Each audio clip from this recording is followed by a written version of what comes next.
अपने बच्चों का पालन ऐसे करो कि आपके बच्चे अपने बच्चों को आपकी कहानी बड़े गर्व से सुनाएं।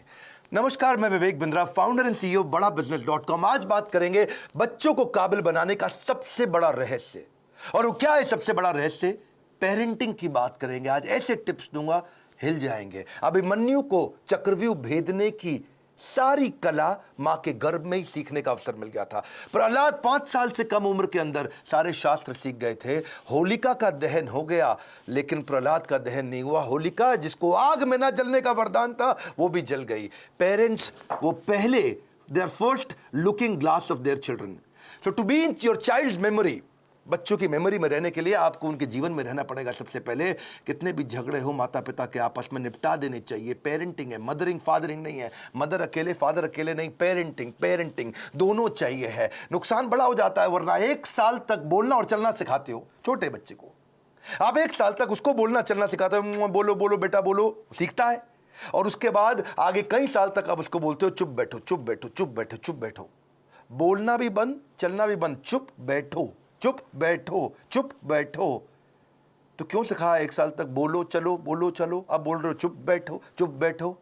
बच्चों को यह मत सिखाओ कि वो क्या सोचे, ये सिखाओ कि वो कैसे सोचे। Because a badly parented child is a lost child.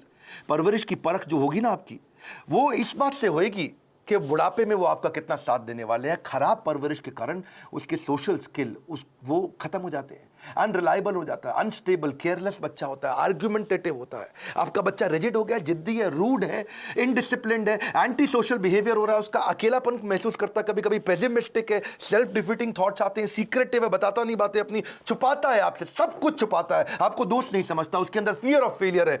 ये सब क्यों है? अगर आपकी पेरेंटिंग कमजोर है तो यही नुकसान होंगे। बच्चे बड़ों की बात सुनने में अच्छे नहीं होते, वो बड़ों को कॉपी करने में ज्यादा अच्छे होते हैं। भगवद गीता में कृष्ण ने कहा है, यद यद आचरति श्रेष्ठ तत्तद एव तरुजना। यद यद तत्तद, जैसा जैसा वैसा वैसा। मेरी बात समझिएगा, जैसा जैसा फादर कहेगा वैसा वैसा बच्चा नहीं करेगा, पर जैसा जैसा फादर करेगा वैसा वैसा बच्चा अपने आप करेगा। क्या मतलब हुआ? अगर आप बोलोगे तो नहीं मानेगा, आप करोगे तो अपने आप करेगा। इसका मतलब बच्चे कॉपी करना जानते, सुनना नहीं जानते। आप उन्हें इंस्ट्रक्शन मत दो, इंस्पिरेशन क्रिएट करो, वो अपने आप करेंगे। जैसा जैसा लीडर कहेगा वैसा वैसा फॉलोअर नहीं करेगा, लेकिन जैसा जैसा लीडर करेगा वैसा वैसा फॉलोअर अपने आप करेगा। और यही माता पिता और बच्चों के साथ भी होता है। एक बात समझिए कि greatest mark of parent is how they treat their child when no one is looking. जब कोई नहीं देख रहा हो, आप अपने बच्चों को कैसे डील करते हैं। 3 F याद रखिएगा। फर्म रहिए बच्चों के साथ, जो काम की बात है उस पर टिके रहिए, फेयर रहिए, जबरदस्ती सजा मत दीजिए, और फ्रेंडली भी रहिए, ताकि कभी सजा देनी भी पड़ जाए तो मित्रवत व्यवहार बना रहे आपका उसके साथ में। टेक्निकली ना 4 प्रकार के माता पिता होते हैं, मेरी बात को समझना। एक होते हैं अथॉरिटेरियन, जैसा बोला वैसा कर, जितना बोला उतना कर, ये अथॉरिटी है। एक होता है डेमोक्रेटिक, मिल बांट करके बात करते हैं, बच्चों की सुनते हैं। पहले के ज़माने में अथॉरिटेरियन चलता था, आजकल डेमोक्रेटिक ज़्यादा ठीक रहता है। डेमोक्रेटिक मतलब बच्चों को इन्वॉल्व करें, उनको इन्फॉर्म ना करें, बच्चों के साथ मिलकर चर्चा करें, उनके साथ समय बिताएं, उनकी भी सुने, अपनी भी सुनाएं। और एक होते हैं परमिसिव, तेरा जो मन करता है कर ले, उसको जो चाहिए उसको दिला दिया, उसको जैसा गिफ्ट चाहिए उसको वैसा दे दिया, जो गाड़ी बाइक मांगता तुरंत दे दिया, जो मोबाइल चाहिए तुरंत दे दिया। परमिसिव, कोई मतलब ही नहीं है। लेकिन इससे भी ज़्यादा खराब है नेग्लेक्टफुल, अनइन्वॉल्व। वो क्या है? बच्चा क्या कर रहा है, किससे दोस्ती कर रहा है, किसके साथ उठता बैठता है, कोई जानकारी नहीं है, कंप्लीटली नेग्लेक्ट कर रहे हैं। आप कौन है? अथॉरिटेरियन है, जितना बोला उतना कर। डेमोक्रेटिक है, मिल बांट के रिश्ता बनाते हैं। परमिसिव है, जो करना है कर। नेग्लेक्टफुल, पता ही नहीं है कि क्या कर रहा है वो। तो 4 में से सबसे अच्छा है डेमोक्रेटिक पेरेंट होना। बिकॉज आप नहीं तो बच्चा बर्बाद हो जाता है, वो झूठ बोलना शुरू कर देता है। और अगर वो ज्यादा झूठ बोल रहा है, इसका मतलब आपने बहुत रिएक्ट किया था उसकी पुरानी गलतियों के ऊपर, और फिर वो सीक्रेटिव हो जाता है और अपनी बातें नहीं बताता। मैदान में हारा हुआ इंसान तो जीत सकता है, लेकिन मन से हारा हुआ इंसान कभी नहीं जीत सकता। तो मन से ना हारे बच्चा। अब सुनिए पेरेंटिंग के असली टिप्स। पहला टिप, इनकरेज करिए अपने बच्चे को, वो बचपन से इनोवेटिव थॉट प्रोसेस बिल्ड करें। उसको ऐसे प्रश्न पूछिए कि वो इनोवेशन बिल्ड कर सके। दूसरा, उसके साथ बैठ के किताबें पढ़िए और अच्छे वीडियोस देखिए। ये नहीं उसको बता दिया, उसके साथ बैठिए, खुद भी पढ़िए, चर्चा करिए उसके साथ में। तीसरा, कुछ क्वेश्चनिंग का आपस में फॉर्मेट बिल्ड करिए, म्यूचुअल क्वेश्चनिंग, कुछ वो आपसे पूछे, कुछ आप उससे पूछो, और खास तौर से आप उससे पूछो, वो आंसर करे, ज़्यादा बोलेगा, रिलेशनशिप बनेगा।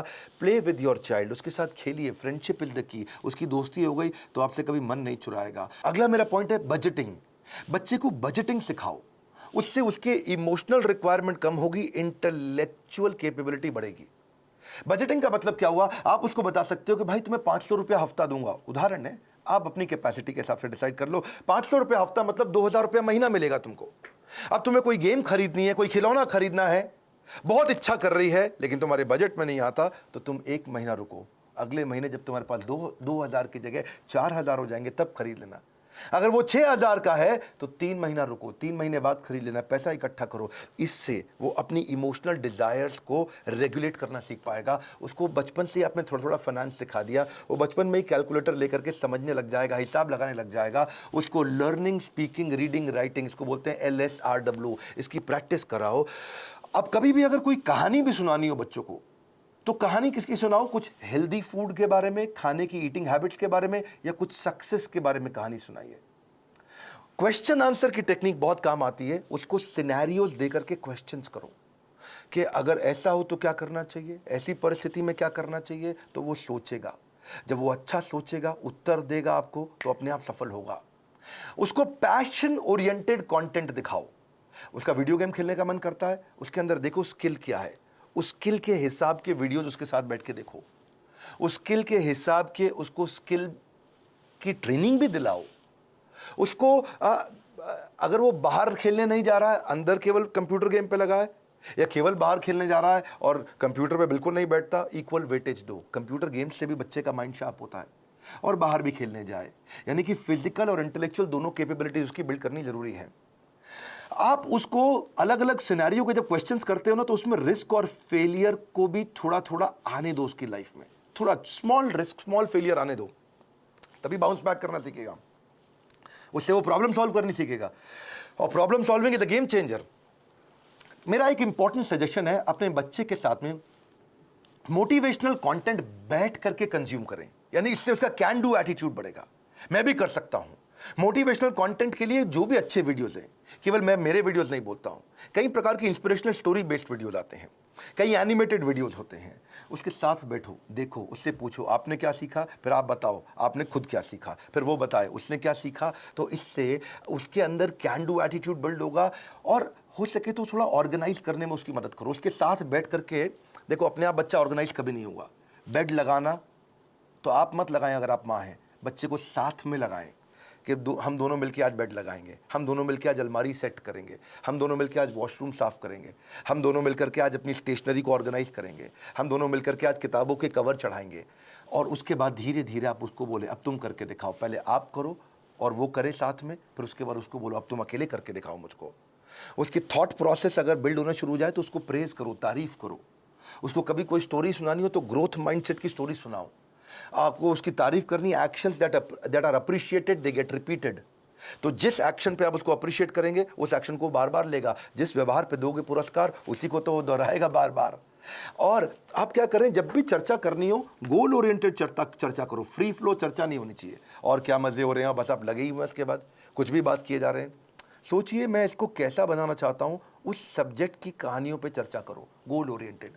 हाँ, बच्चे को माइक्रो मैनेज मत करिएगा कभी भी। छोटी मोटी गलतियां करता है, करने दो, हर समय नहीं टोकना। आप पॉजिटिव साइड बिल्ड करिए, नेगेटिव साइड अपने आप चली जाएगी।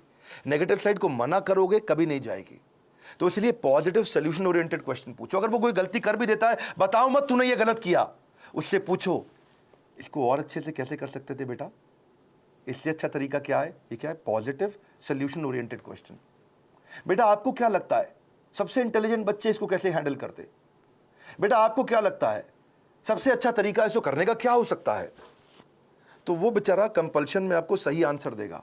जब वो बार बार सही आंसर देगा, बार बार सही आंसर देगा, तो उसके संस्कारों में बैठना शुरू हो जाएगा, और धीरे धीरे वो वैसे ही प्रैक्टिस में भी आ जाएगा उसके।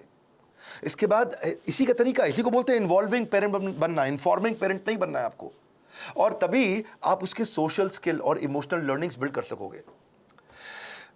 जो मैंने बजटिंग बताया था, मुझको याद आया, इससे उसकी इमोशनल ग्रेटिफिकेशन को आप डिले भी कर सकते हो। इमोशनल ग्रेटिफिकेशन डिले होगी तो बच्चा कहां से कहां पहुंच जाएगा।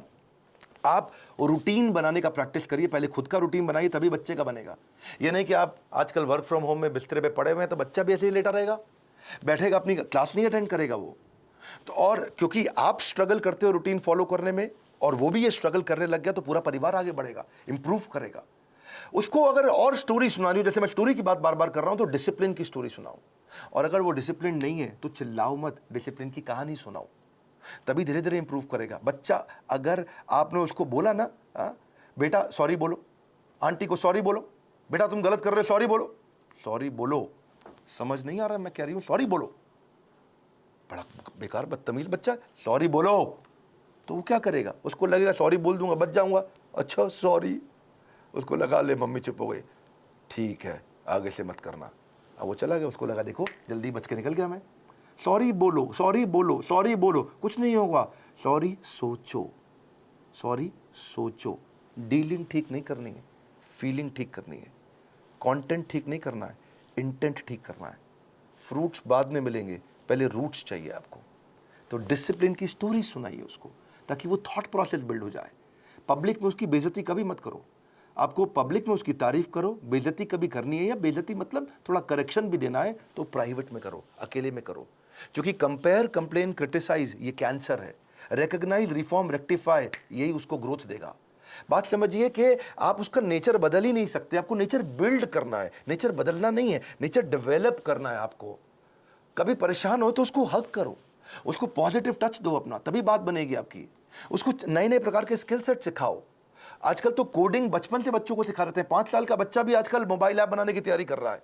Code academy, white hat junior, code monkey, code Avengers, ये बहुत सारे अपॉर्चुनिटीज है जहां से आप बच्चे को कोडिंग सिखा सकते हैं। उसकी सेल्फ एस्टीम की बकेट को आप भर पाओगे इससे। एक्चुअली सेल्फ एस्टीम से याद आया, एक होता है इमोशनल कप। हर बच्चे का एक इमोशनल कप होता है, इसको ऐसे समझो। जिस बच्चे का इमोशनल कप खाली हो जाता है वो बच्चा बहुत गलत डायरेक्शन में जाता है, जिसका इमोशनल कप भरा होता है वो हाई सेल्फ एस्टीम के साथ ठीक आगे चलता है। इसके लिए आपको love, affection, sense of security और अटेंशन देना पड़ेगा, उसका इमोशनल कप भरा रहे। अगर आपने उसके साथ खेले, फ्रेंडशिप किया, क्वालिटी टाइम दिया और प्रेम किया, उसको प्रेज किया, अप्रिशिएट किया, उसका कप भरा रहेगा। लेकिन अगर आप उसको पब्लिक में बेइज्जती किया, क्रिटिसाइज किया, एब्यूज किया, निगलेक्ट किया, उसका ह्यूमिलिएशन किया, उसको पनिशमेंट दिया बिना किसी रीजन के, वो अकेलापन महसूस करता है, फेलियर महसूस करता है, रिजेक्टेड महसूस करता है, उसका इमोशनल कप खाली हो जाएगा बिल्कुल। और फिर वो इमोशनल कप भरने के लिए कहीं बाहर जाएगा, किसी और के पास जाएगा, गलत दोस्तों के पास जाएगा, गलत जगह पे जाएगा, गलत वेबसाइट्स खोलेगा, वो लोगों से अपने इमोशनल कप को भरने के लिए खींचेगा तरीके, मिसबिहेव करेगा अटेंशन गेन करने के लिए, मैनिपुलेट करेगा, जेलसी हो जाएगी उसको दूसरों को देख के। आइसबर्ग देखा है आपने? आइसबर्ग को समझो आप, इससे समझ आएगी आपको बात। आइसबर्ग होता है वो बर्फ की चट्टान जो समुद्र के अंदर होती है, लेकिन 10% दिखती है, 90% पानी के नीचे होती है। आइसबर्ग में पानी के नीचे बहुत बर्फ है, वो दिखती नहीं है, दिखती 10% है, खाली ऊपर ऊपर। बच्चों की ज़िंदगी भी ऐसी आइसबर्ग के जैसी है। अगर उनका एंगर, उनका स्क्रीमिंग, वो चिल्ला रहा है, वो कोई बात छुपा रहा है, वो वायलेंट हो गया है, अग्रेसिव हो गया है, वो रो रहा है, ये खाली 10% ऊपर दिख रहा है, इसके नीचे 90% बहुत कुछ था। उसकी एंग्जाइटी, फ्रस्ट्रेशन, उसका डिस्ट्रेस, उसका ट्रस्ट ना कर पाना, उसका फेलियर, उसका ग्रीफ, उसका अनश्योर होना, उसका स्ट्रेस में होना, अटैक्ड महसूस करना, उसका हर्ट महसूस करना, उसका वरिड, अलोन, लोनलीनेस फील करना, ये सब समुद्र के नीचे था। और समुद्र के ऊपर क्या है? थोड़ी सी बर्फ दिख रही है। आप उस बर्फ को लेकर ट्रीटमेंट कर रहे हो, जो नीचे दिखती हुई बर्फ को लेकर कर रहे हो, जो नीचे छुपी हुई बर्फ है, उसको ठीक करना है। इसलिए करेक्शन नहीं, इंस्पिरेशन। बच्चे, पता है, अगर आपको उनको सफल बनाना है, उनकी सफलता का स्कोर बोर्ड बना दो, गेमिफाई कर दो। इसको क्या बोलते हैं? Gamification of value inculcation. अगर आप उनमें संस्कार डालना चाहते हो तो गेमिफाई कर दो उसको। इसको गेम देखो, बिकॉज अगर स्कोर बोर्ड बना दोगे ना तो वो जीतना चाहेंगे। देखा आपने, क्रिकेट का स्कोर बोर्ड होता है, बास्केटबॉल का स्कोर बोर्ड होता है। जैसे स्कोर बोर्ड चालू होता है, बच्चे जल्दी खेलते हैं, एनर्जी से खेलते हैं। जब टेस्ट प्रैक्टिस मैच होता, क्रिकेट में भी पहली बॉल प्रैक्टिस बॉल फेंकते, सुना आपने? कौन खेलता है? उसने बल्ला घुमाता नहीं बच्चा, ठीक, क्या फर्क पड़ता है, आउट भी हो जाए तो भी कोई फर्क नहीं पड़ता। लेकिन जैसे ही स्कोर बोर्ड शुरू होता है, बच्चे जान लगा के खेलते हैं, अबे जीतना है अपने को, एनर्जी आ जाती है उनकी। वैसे ही आप भी कुछ इसको वैल्यू, संस्कारों को बिल्ड करने के लिए गेम क्यों नहीं बना देते? कोई टोकन लेके आओ बाजार से, उस पर 1 रुपया, 2 रुपया, 5 रुपया, 10 रुपया लिखो टोकन पे, और उनके साथ डिस्कस करो। अगर ये बिहेवियर करोगे तो तुम्हारे इस बॉक्स के अंदर मैं 2 रुपए का टोकन डालूंगी, 5 रुपए का डालूंगी, 10 रुपए का डालूंगी या डालूंगा अगर आप पिता हैं तो। और अगर तुमने ये गलत बिहेवियर किया तो ये टोकन बाहर निकल जाएगा, तुम्हारा रोज का स्कोर बोर्ड बनेगा शाम को। अगर वो सुबह टाइम से उठा तो 2 रुपया मिला, अगर उसने ब्रश टाइम से किया तो 2 रुपया मिला। रुपया मतलब पॉइंट, आपने बोला, मैं पॉइंट कह रहा हूं, उसको रुपया दें या पॉइंट दें, लेकिन बाद में उसको रिडीम करने का तरीका बना दो, है जी। अगर टाइम से होमवर्क किया तो 5 नंबर मिल गए या रुपया मिल गया। अगर आप वो समय से सोने चला गया तो 2 रुपया मिल गया। अगर वो समय से खाना खाएगा तो 7 रुपया मिल गया। अगर टेंट्रम करेगा तो काट लो, सामान फेंक रहा है इधर उधर तो काट लो, उसमें से निकाल लो, चिल्ला रहा है, गाली दे रहा है तो 7 रुपया निकाल लो। अगर मिसबिहेव कर रहा है माता पिता के साथ तो 10 रुपया निकाल लो। ओबे नहीं कर रहा आपकी बात, 7 रुपया निकाल लो। किसी को गाली देता है, थूक देता है किसी के ऊपर तो 10 रुपया निकाल लो। तो आपने तरीका निकाला। इससे क्या होगा, शुरू शुरू में तो पॉइंट के चक्कर में वो अच्छे बिहेवियर्स को प्रैक्टिस कर जाएगा, पर आने वाले समय के अंदर वो उसकी आदत बन चुकी होगी, वो उसके बिहेवियर में, उसकी प्रैक्टिस में आ चुका होगा, और फिर उसकी लाइफ चेंज। इसको बोलते हैं गेमिफिकेशन।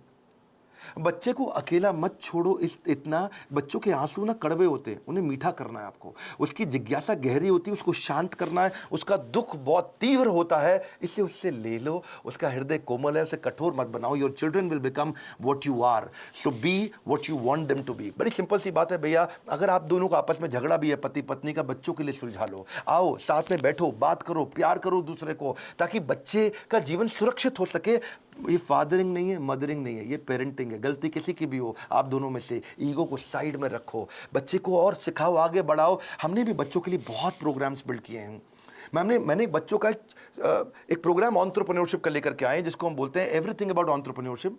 और वो स्टूडेंट्स के लिए, अर्ली एज से बच्चे सीखते हैं कि वो कैसे छोटा छोटा बिजनेस शुरू कर सकें, कैसे पहले 100 कस्टमर को अट्रैक्ट करें, कैसे वो अपनी सेल्फ कोचिंग डायरी बनाए, कैसे वो कंपटीशन को समझें, कैसे वो प्रोडक्टिव हो सके, कैसे वो अपनी कम कॉस्ट के अंदर बिजनेस शुरू करें, बिजनेस को प्लान कैसे करें, फाइनेंशियल डिसिप्लिन क्या होता है, कॉस्ट को कैसे ऑप्टिमाइज करते हो, low cost marketing, low cost branding क्या है, $0 मार्केटिंग क्या है, 60 सेकंड में सेल्स की पिच कैसे दे दी जाए, सेविंग्स को वेल्थ कैसे बनाए, कंपनी को शुरू कैसे करते हैं, कंपनी फॉर्मेशन का तरीका क्या है, 2-4 लोगों को अगर हायर भी करेगा शुरू में तो एफिशिएंसी कैसे बिल्ड करेगा, हाई परफॉर्मेंस कल्चर कैसे लेके आएगा, स्कोरबोर्ड अपने कैसे बनाएगा, एम्प्लॉइज़ को एंटरप्रेन्योर कैसे बनाएगा, कंज्यूमर इनसाइट क्या होती है, कस्टमर को कैसे समझेगा, प्रोडक्ट बनाने का तरीका क्या है। कम खर्चे में बिजनेस शुरू करने के सारे आइडियाज, चाहे वो चैटबॉट बनाएं, फ्री के चैटबॉट मिलते हैं। तो ऐसी बहुत सारी चीज़ें हमने एवरीथिंग अबाउट एंटरप्रेन्योरशिप में सिखाई हैं। अगर आप चाहते हैं आपका बच्चा भी एंटरप्रेन्योरियल माइंडसेट को बिल्ड कर सके बचपन से ही, तो उनको इन कोर्सेज में ज्वाइन कराइए। इस समय बच्चों के लिए हमने 50% डिस्काउंट रखा हुआ है। और अगर ये पेरेंटिंग के टिप्स आपको काम आ रहे हैं, मैं रिक्वेस्ट करता हूं सोचो ये किस किस को काम आ सकते हैं। ईमानदारी के साथ थोड़ा 2 मिनट और लगा लीजिए। आपने इतना समय लगा लिया है तो आप सीरियस है कंटेंट को लेकर के, क्योंकि आपने इतना समय लगाया। अब सोचो कि किसको फायदा होगा, किसके बच्चे बिगड़ रहे हैं, किसके बच्चे खराब हो रहे हैं, कौन बच्चे से परेशान रहते हैं माता पिता, उनको ये वीडियो अलग अलग व्हाट्सएप ग्रुप में शेयर करो, अपना मैसेज भी लिखो, अपने नोट के साथ शेयर करो, लाइक करके उत्साह बढ़ाओ अगर ऐसे वीडियो पसंद आते हैं। और नीचे मुझे कॉमेंट बॉक्स में बताओ कि आपको कौन सा वाला वैल्यू, आपको कौन सा वाला आइडिया, आपको कौन सा वाला टिप सबसे ज्यादा पसंद आया। मैं कॉमेंट बॉक्स में पढ़ने के लिए आऊंगा। इस बार हमारे साथ जुड़े रहने के लिए, दुनिया का नंबर 1 एंटरप्रेन्योरशिप यूट्यूब चैनल बनाने के लिए और मेरे पर्सनल वीलॉग वाले चैनल पे भी आने के लिए मैंने एक नया चैनल बनाया जहां अपने मोबाइल से वीडियो डालता हूं। आप सबका हृदय की गहराइयों से प्रेम पूर्वक बहुत बहुत धन्यवाद।